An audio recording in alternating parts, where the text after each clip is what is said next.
अगर matric inter के exam के कॉपी में या फिर ओएमआर सीट में या अटेंडेंस सीट के पार्ट बी या फिर पार्ट ए में कोई गलती हो जाए तो क्या होगा, रिजल्ट आएगा या नहीं आएगा, हमारी कॉपी चेक होगी या नहीं होगी, हमें नंबर मिलेंगे या नहीं मिलेंगे, किस गलती का ये मैट्रिक का एग्जाम हो चाहे इंटर का एग्जाम हो, मैं जो बातें बता रहा हूँ आपको इस वीडियो में जो बताने जा रहा हूँ कि किस गलती का क्या प्रभाव पड़ता है रिजल्ट पर, वो दोनों एग्जाम के लिए लागू होगा। इंटर वाले जिनका एग्जाम चल रहा है उन पर भी लागू होगा और मैट्रिक वाले जिनका एग्जाम अभी होने वाला है उन पर भी लागू होगा कि कौन कौन सी गलती क्या असर पड़ता है।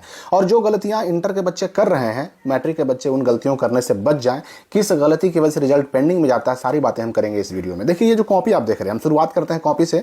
तो कॉपी जो आप देख रहे हैं पर डे के एग्जाम में यही कॉपी आपको मिल रही है। अब इस कॉपी में 3 सेक्शन होते हैं, ये होता है लेफ्ट साइड यानी बायां भाग, ये होता है दाहिना भाग और दोनों के बीच में होता है मध्य भाग यानी बीच वाला भाग। ये मध्य वाला भाग जो है ना, इसमें कुछ भी नहीं करना होता, ऊपर से लेकर नीचे तक कुछ भी नहीं करना होता है, इसमें आपको हाथ भी नहीं लगाना होता है। स्टूडेंट को काम कहाँ करना होता है, तो बस 2 काम यहाँ है, यानी कि बाएं भाग में अगर देखा जाए तो 2 काम यहाँ पर है। सबसे पहले यहाँ पर विषय का नाम लिखना होता है, उसके बाद उत्तर देने का माध्यम हिंदी या इंग्लिश लिखना होता है, फिर यहाँ पर सेट कोड, यहाँ पर फिर जो है सेट के हिसाब से अपना ABCDEF को गोल करना होता है, फिर लेखक उपलब्ध करवाया गया हाँ या नहीं ये भरना होता है। मान लेते हैं कि इसमें हमने हिंदी में यहाँ पर हमको विषय का नाम लिखना था, हमने सब्जेक्ट का नाम नहीं लिखा या फिर लिखा गलत लिख दिया या फिर जो है लिखा उसमें ओवर राइटिंग हो गई, काटकूट हो गई, उससे कोई प्रॉब्लम नहीं होगा, आप बिल्कुल निश्चिंत रहें। दूसरा नंबर जो उत्तर देने का माध्यम है, यहाँ पर हमने उत्तर देने का माध्यम हिंदी लिख दिया और आंसर दे दिया हमने इंग्लिश में, या उत्तर देने का माध्यम यानी कि मीडियम ऑफ द आंसरिंग, इसमें हमने इंग्लिश लिख दिया और उत्तर दे दिया हमने कॉपी में हिंदी में, यानी गलती कर दिया या फिर लिखने में ओवर राइटिंग हो गई, काटकूट हो गया, फिर छूट ही गया, तो इससे भी कोई दिक्कत नहीं होगी क्योंकि आपने आंसर हिंदी में लिखा कि इंग्लिश में लिखा, ये तो कॉपी के अंदर है ना, स्पष्ट समझ में आ रहा है ना, उससे कोई दिक्कत नहीं होगी, आपका रिजल्ट पर कोई प्रभाव नहीं पड़ेगा, कॉपी चेक भी होगी, नंबर भी मिलेगा। सेट कोड की बात करें अगर हम, ये सेट कोड जो है यहाँ पर भरना होता है, ABCDEFGH जो भी है यहाँ भरना होता है और यहाँ पर उसके हिसाब से अपना जो है गोलक को गोल करना होता है। मान लीजिए हमने यहाँ पर भरा तो जरूर, गोल नहीं किया, या फिर गोल किया यहाँ पर भरा नहीं बॉक्स के अंदर, ये चौकोर जो बॉक्स दिया हुआ है इसके अंदर, इस केस में भी आपके कॉपी का जो नंबर है आपको मिलेगा, आपका रिजल्ट पेंडिंग नहीं होगा, चिंता नहीं करनी है। सेम यही चीज़, सेम यही काम जो है ना यहाँ भी करना था, तो वही चीज़ यहाँ पर भी लागू होगा। अगर आपने यहाँ पर सेट नहीं भरा या फिर भरा या गलत भर दिया या ओवर राइटिंग कर दी, काटकूट कर दिया, बॉक्स में भरा यहाँ गोल नहीं किया, गोल किया यहाँ बॉक्स में नहीं भरा, तो आपके रिजल्ट पे कोई फर्क नहीं पड़ेगा। अब क्यों नहीं पड़ेगा, इसका भी एक कारण है। ये सेट कोड एक ऐसी चीज है, सेट कोड की वजह से जो है ना पहले रिजल्ट पेंडिंग होते थे, बच्चों को कॉपी का OMR का नंबर नहीं मिल पाता था, लेकिन पहले, अब नहीं होता क्योंकि बिहार बोर्ड ने एक नई व्यवस्था लागू कर दी है। वो नई व्यवस्था क्या है हम उसकी बात आगे करेंगे। तो ये हो गया। अब यहाँ पर देखिए 4 नंबर में है लेखक उपलब्ध करवाया गया कि नहीं, तो इसमें आप लेखक का मतलब हुआ कि जो बच्चा अपने से अपना ये कॉपी नहीं लिखता, अपने साथ एक स्क्राइब ले जाता है, लेखक ले जाता है। अगर ऐसे केस में खास करके ये मामला लागू होता है किस पर, जो जिनको आंखों से देखने में प्रॉब्लम होती है, जो अंधे होते हैं, उनके साथ ये मामला होता है। तो ऐसे बच्चे जो है यस करते हैं, बाकी सभी बच्चे जो अपना पेपर अपना कॉपी खुद से लिख रहे हैं उनको नो पर टिक लगाना होता है। आपने मान लीजिए कि गलती टिक लगा दिया, यस पर टिक लगा दिया, ठीक है, आपने यस पर टिक लगा दिया जबकि कॉपी आप खुद से लिख रहे हैं, तो भी कोई प्रॉब्लम नहीं होगी। या फिर नो पर टिक लगाना भूल गए, यहाँ पर टिक लगाया या नहीं लगाया या गलती लगाया, उससे भी आपके रिजल्ट पर कोई फर्क नहीं पड़ेगा। अब रही बात ये दाहिने भाग की, तो दाहिना भाग में तो आपका मैक्सिमम चीज छपा हुआ है और वैसे भी ये कॉपी चेक करने से पहले ये पूरा जो हिस्सा है ना दाहिना भाग, ये कॉपी चेक होने से पहले यानी चेक में भेजने से पहले ये फाड़ करके अलग कर दिया जाता है। यानी आपकी कॉपी अंदर वाले पेज बचते हैं और फिर ये मध्य भाग बचता है और बायां भाग बचता है, यानी सिर्फ इतना हिस्सा बचता है आपकी कॉपी में लगा हुआ फ्रंट पेज पर। ये बायां साइड की दाहिना साइड की अगर हम बात करें तो ये वाला यहाँ से फाड़ करके और ये वाला हिस्सा अलग करके निकाल दिया जाता है, अंदर वाला पेज यहाँ दिखने लगता है। तो इसमें आपने गलती किया और कर कहाँ सकते हैं, तो गलती कर सकते हैं यहाँ आप सेट कोड भरने में, यानी ये वाला हिस्सा ये बॉक्स आप भरने में या तो छोड़ सकते हैं, तो इसमें भी कोई दिक्कत नहीं होगी। क्यों नहीं होगी सेट कोड से, मैं आगे बात करूंगा उसकी। यहाँ पर देखिए नीचे में क्या है, तो 11वां में है प्रश्न पत्र क्रमांक। अगर आपने नहीं भरा या गलती भरा या ओवर राइटिंग कर दी, काटकूट कर दिया, तो भी कोई प्रॉब्लम नहीं होगा, आपके रिजल्ट पर कोई फर्क नहीं पड़ेगा। देखिए 12वां में था परीक्षार्थी का पूरा नाम बड़े अक्षरों में, अगर आपने यहाँ नाम लिखा या नहीं लिखा उससे भी कोई दिक्कत नहीं है, कोई प्रॉब्लम नहीं होगी। आपने अपना विषय का नाम नहीं लिखा या गलत लिखा या ओवर राइटिंग कर दी उससे भी दिक्कत नहीं होगा। साइन की बात करें, अगर यहाँ पर साइन करना था अपना, तो साइन हमने दूसरा कर दिया, एडमिट कार्ड में कुछ और छप के आया था, हमने कुछ और कर दिया, या फिर वहाँ एडमिट कार्ड में हिंदी में था, हमने इंग्लिश में कर दिया, वहाँ इंग्लिश में था, हमने हिंदी में कर दिया, तो भी कोई दिक्कत नहीं होगी। यानी कि कॉपी के फ्रंट पेज में जितनी ज़रूरतें होती हैं, जितना बिहार बोर्ड को ज़रूरी होता है, उतना चीज़ ऑलरेडी मेंशन होता है, ठीक है ना, इसलिए कॉपी चेक करने में परेशानी नहीं होती है। अब यहाँ पर आप सोचिएगा कि ये अगर फाड़ करके अलग कर दिया जाता है तो फिर मालूम कैसे पड़ता है कि बच्चे का रोल नंबर रोल कोड क्या है, तो उसके लिए यहाँ पर एक स्टिकर चिपकाया जाता है, स्पेस फॉर बारकोड पेस्टिंग यहाँ लिखा हुआ है, आप ध्यान से देखिएगा तो यहाँ पर एक स्टिकर चिपकाया जाता है, इस तरह का बारकोड उसमें होता है स्टिकर में, उस बारकोड के अंदर छुपा होता है आपका रोल कोड रोल नंबर। मतलब कॉपी चेक करने वाले को पता भी नहीं होता है कि वह किस बच्चे की कॉपी चेक कर रहा है, उसका नाम क्या है, रोल कोड क्या है, रोल नंबर क्या है, ये सब कुछ भी पता नहीं होता है। तो कॉपी में आप समझ गए। अब यहाँ पर मैं एक बात और मेंशन कर दूं कि कॉपी में मान लेते हैं कि 5 क्वेश्चन का आंसर देना था, मैं एक समझाने के लिए बता रहा हूँ, एग्जांपल ले रहा हूँ। 5 क्वेश्चन का आंसर देना जरूरी था, आपने 6 क्वेश्चन का आंसर दे दिया, तो जो लास्ट में एक्स्ट्रा एक क्वेश्चन हुआ ना, लास्ट वाला, शुरू वाला नहीं, बीच वाला नहीं, जो लास्ट में 5 के बाद जो लास्ट सबसे आखिरी जो आपका एक एक्स्ट्रा क्वेश्चन हुआ, उसका नंबर आपको नहीं मिलेगा। मतलब वो चेक ही नहीं होगा। अब जब चेक ही नहीं होगा तो उसका नंबर मिलना या सही या गलत होना ये कोई फर्क नहीं पड़ता है। शुरुआत वाले 5 क्वेश्चन में आपका मान लीजिए कि अगर एक गलती हो गया, 4 सही हुआ तो 4 का ही नंबर मिलेगा। बच्चे सोचते हैं कि 5 का आंसर मांगा जा रहा है, हमने 6 का आंसर दे दिया, कोई एक गलत भी हो जाएगा तो 5 सही रहेंगे ना, वैसा नहीं होता है।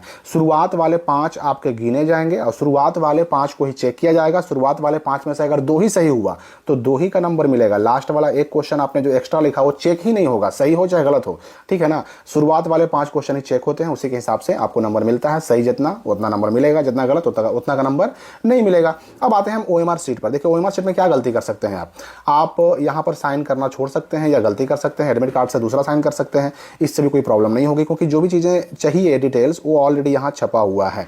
यहाँ पर क्वेश्चन नंबर लिखने में भी आपने ओवर राइटिंग कर दिया, गलती लिख दिया, 1-2 डिजिट का अंतर हो गया, या फिर आपने इसमें ओवर राइटिंग कर दी, काट कूट कर दिया, तो भी कोई दिक्कत नहीं होगी। आपका जो है ओएमआर शीट चेक भी होगा, उसका नंबर भी मिलेगा। यहाँ पर परीक्षा केंद्र का नाम भी आपने या तो छोड़ दिया या फिर लिखा गलत लिखा, या फिर एक अक्षर का लेटर का डिफरेंस हो गया, या फिर ओवर राइटिंग या काटकुट हो गया, तो भी आपका ओएमआर चेक होगा। हाँ, सेट कोड, गलती अगर सेट कोड में होता था ना, जैसे यहाँ पर क्या करना होता है, सेट आपको ABCD जो भी मिला यहाँ भरना होता है, उसके हिसाब से गोल गोल करना होता है। अगर हमने यहाँ पर बॉक्स में भरा, गोल नहीं किया, या फिर गोल किया बॉक्स में नहीं भरा, तो भी आपका रिजल्ट पेंडिंग नहीं होगा, आपके आंसर चेक भी होंगे, आपका ओएमआर का नंबर भी मिलेगा। पहले सेट कोड ना भरने की वजह से रिजल्ट पेंडिंग में जाते थे, लेकिन पिछले 3 वर्षों से, 3 वर्ष मतलब कौन कौन, तो 23, 24, 25, 2023, 2024 और 2025 में रिजल्ट पेंडिंग में जाने की संख्या बिल्कुल ना के बराबर हो गई। कारण क्या है इसके पीछे कि आखिर सेट कोड छोड़ते तो बहुत सारे बच्चे हैं, फिर भी रिजल्ट पेंडिंग क्यों नहीं होता है, तो इसके पीछे एक कारण है जिसकी बात हम आगे करेंगे। अब यहाँ पर देखिए एक और गलती क्या कर सकते हैं आप। मान लीजिए क्वेश्चन आपको बनाने थे 50 का आंसर मांगा गया, या फिर 35 का आंसर मांगा गया, हमने 35 नहीं, हमने 40 गोलक रंग दिए, एक यहाँ रंगा एक यहाँ रंगा, मतलब इस तरह से हमने जहाँ तहाँ करके हमने 40 रंग दिए, जरूरत थी 35 की, यानी जरूरत से 5 ज़्यादा हमने रंग दिया। तो शुरुआत वाले 35 गोलक आपके चेक होंगे, शुरुआत वाले, शुरू से जो 35 जहाँ पर पूरा हो गया वहाँ तक 35 गोलक चेक होंगे, सर्किल आपके चेक होंगे। 35 में जितना सही उतना नंबर मिलेगा, जितना गलत उतना नंबर कटेगा। लास्ट में 5 जो आपने एक्स्ट्रा बना दिया, ज़्यादा बना दिया जरूरत से, ओ वाला जो है ना आपका चेक ही नहीं होगा, तो उसमें सही हुआ कि गलत हुआ उससे कोई फायदा या नुकसान नहीं होने जा रहा है। अच्छा, व्हाइटनर, इरेजर, ये सब का अगर आपने इस्तेमाल इस पर किया है, नाखून वगैरह, ब्लेड वगैरह का इस्तेमाल अगर आपने ओएमआर में किया है, तब आपका ओएमआर रिजेक्ट हो सकता है।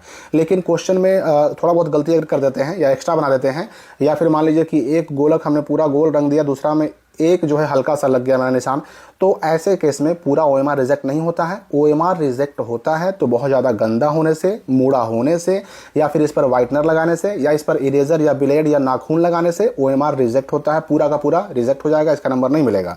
लेकिन एक क्वेश्चन हमने पूरा भर दिया, दूसरा में हल्का लगा दिया, तो उसमें केवल वही एक क्वेश्चन चेक नहीं होगा और केवल उसी एक क्वेश्चन का नंबर नहीं मिलेगा, बाकी सारे आंसर चेक भी होंगे और नंबर भी मिलेगा, ठीक है ना। ये बात आप समझ लीजिए। इसके बाद अब अगर हम अटेंडेंस शीट की बात करें, तो अटेंडेंस शीट में ये तो एक ऐसी चीज़ है कि अभी एग्जाम जब तक चल रहा है तब तक इसमें सुधार करने का आपके पास भरपूर मौका है। तो इसमें कोई गलती अगर हो जाती है, कहीं आप साइन करना छोड़ देते हैं, ओएमआर नंबर भरना, कॉपी नंबर भरना, अपना साइन करना छोड़ देते हैं, या फिर यहाँ पर सेट कोड भरना छोड़ देते हैं, या गलती कर देते हैं, तो कोई फर्क नहीं पड़ता है। और वैसे भी इंटर वालों के पास अभी टाइम है, सुधार कर सकते हैं, क्योंकि हर दिन ये पेज, यानी चाहे अटेंडेंस शीट का पार्ट बी हो चाहे अटेंडेंस शीट का पार्ट ए हो, ये तो आपको हर दिन मिल ही रहा है, तो आप इसको सुधार कर सकते हैं, इसमें बदलाव कर सकते हैं। और इसमें अगर व्हाइटनर लगाते हैं, अटेंडेंस शीट में पार्ट ए और बी में अगर व्हाइटनर लगाते हैं, तो आपका रिजल्ट पर कोई प्रभाव नहीं पड़ता है। लेकिन कॉपी में वाइटनर नहीं लगाना है, ओएमआर में वाइटनर नहीं लगाना है, और सिर्फ वाइटनर ही नहीं, इरेजर, ब्लेड, नाखून, ये सब कुछ भी नहीं लगाना है कॉपी और ओएमआर में। लेकिन वाइटनर आप अगर अटेंडेंस शीट के पार्ट ए और पार्ट बी में लगाते हैं तो इससे आपके रिजल्ट पर कोई फर्क नहीं पड़ता है। तो इसमें भी मान लीजिए कि अगर ओएमआर नंबर गलती भर दिया, कॉपी नंबर गलती भर दिया, या वह ओवर राइटिंग हो गई, काटकूट हो गया, साइन हमने नहीं किया, तो ये सब एग्जाम रहते आप सुधार सकते हैं। और अगर मान लीजिए कि लास्ट एग्जाम हो गया, सुधार हम नहीं कर पाए, तो भी आपके रिजल्ट पर कोई फर्क नहीं पड़ेगा। लेकिन मैं आपको सलाह दूंगा कि एग्जाम खत्म होने से पहले जो लास्ट आपका एग्जाम होगा ना, उस दिन आप हर दिन का अपना अटेंडेंस एक बार मिला लीजिए कि सब दिन का मेरा ओएमआर सीट भरा हुआ है, ओएमआर सीट का नंबर भरा हुआ है, कॉपी नंबर भरा हुआ है, साइन किया हुआ है, सब दिन का मिला लीजिए। सेम वैसे ही अटेंडेंस सीट पार्ट ए में भी सब कुछ मिला लीजिए लास्ट एग्जाम से पहले, और अगर कुछ छूटा हुआ है तो उसको भर भी दीजिए। अब आप कहिएगा कि भाई क्वेश्चन नंबर कहाँ से भरेंगे, या फिर ओएमआर नंबर कहाँ से भरेंगे, कॉपी नंबर कहाँ से भरेंगे लास्ट एग्जाम में? तो देखिए, उसमें एक तरीका होता है कि अगर आप लास्ट में या किसी दिन आपको मालूम पड़ा कि हमने इस दिन तो हमने ओएमआर नंबर भरा ही नहीं, हमने कॉपी नंबर भरा ही नहीं, तो उस दिन आप जिस दिन का आपने वो ओएमआर नंबर, कॉपी नंबर छोड़ा है ना, उस दिन का अपने आगे और पीछे वाले स्टूडेंट का अटेंडेंस शीट मांग करके उसके अटेंडेंस शीट में देखिए कि उसने क्या भरा था। आगे और पीछे वाले का जो ओएमआर नंबर होगा ना, उसके बीच वाला नंबर आपका होगा। मान लीजिए कि आपके आगे वाले का ओएमआर नंबर लास्ट में 35 है और पीछे वाले का ओएमआर नंबर लास्ट में 37 है, तो आपका ओएमआर नंबर उस दिन का लास्ट में 36 होगा। पूरा मिला करके लिख दीजिए। इस तरह से आप चेक कर सकते हैं, बशर्ते कि जिन दो बच्चों से आप मिला रहे हैं उस दिन उनका यही सब्जेक्ट का एग्जाम हुआ हो जो सब्जेक्ट का आपका ओएमआर नंबर, कॉपी नंबर छूटा हुआ था। तो इस तरह से आप अटेंडेंस शीट में कम से कम एग्जाम खत्म होने से पहले मिला सकते हैं।